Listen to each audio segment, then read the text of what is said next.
નવસારી જિલ્લામાં સ્થાનિક સ્વરાજની ચૂંટણીને લઈ રાજકીય ચહેલપહેલ તેજ બની છે। આ વચ્ચે જ ભાજપ પ્રદેશ મહામંત્રી પ્રશાંત કોરાટ નવસારીની મુલાકાતે પહોંચ્યા। ચૂંટણીલક્ષી મહત્વપૂર્ણ બેઠક માટે આવેલા પ્રશાંત કોરાટે ભાજપ સંગઠનના ચૂંટણી ઇન્ચાર્જો સાથે બેઠક યોજી। આ બેઠકમાં ઉમેદવારોના પ્રચાર પ્રસાર અને ચૂંટણીની જે રણનીતિ છે તે અંગે વિગતવાર ચર્ચા કરવામાં આવી।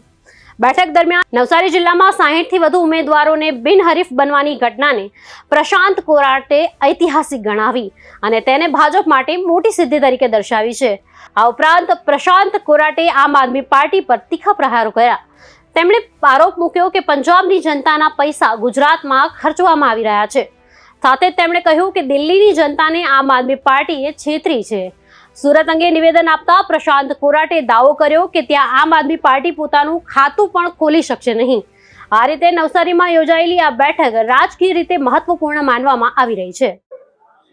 ભારતીય જનતા પાર્ટીના અમારા જિલ્લા પંચાયતના સૌ ચૂંટણી ઇન્ચાર્જો, તાલુકા પંચાયતના સૌ ચૂંટણી ઇન્ચાર્જો, નગરપાલિકા અને મહાનગરપાલિકાના વોર્ડના સૌ ચૂંટણી ઇન્ચાર્જોની મહત્વની બેઠક હતી।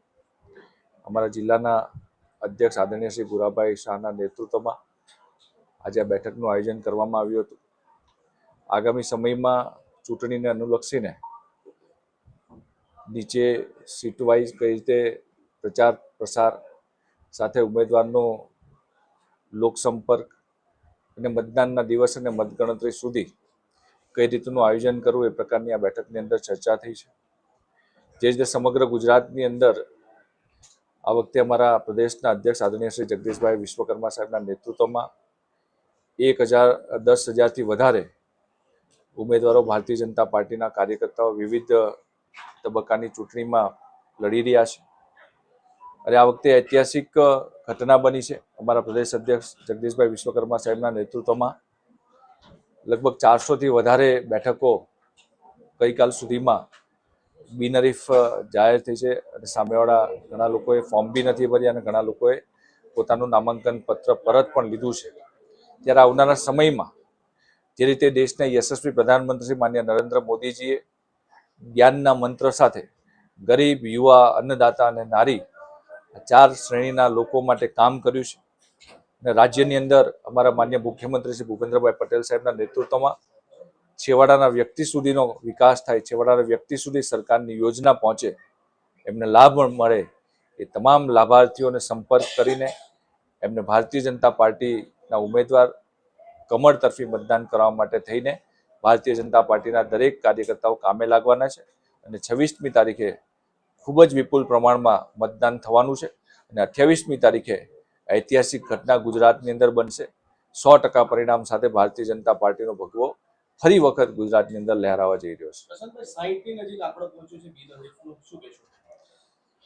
નવસારી જિલ્લાની અંદર ઐતિહાસિક ઘટના બની છે।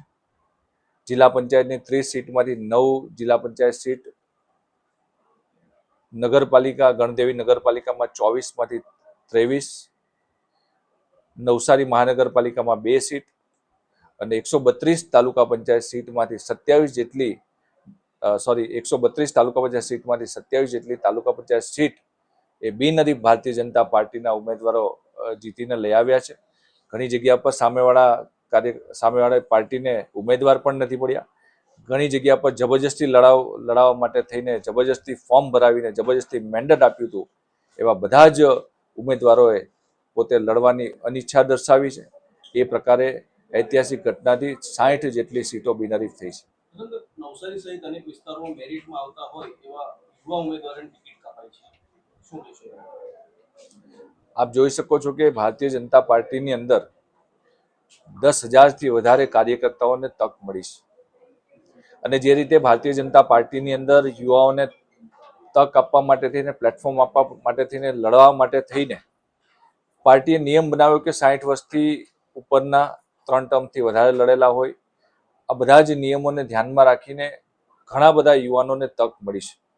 જે રીતે દેશના યશસ્વી પ્રધાનમંત્રી શ્રી માનનીય નરેન્દ્ર મોદીજીએ લાલ કિલ્લાની પ્રાચીર ઉપરથી કીધું છે કે દેશની અંદર 1 લાખ યુવાનો સક્રિય રાજકારણની અંદર ભાગ લે, ભારતીય જનતા પાર્ટીમાં જોડાય। એ પ્રકારે ભારતીય જનતા પાર્ટી જે કહે છે કરે છે।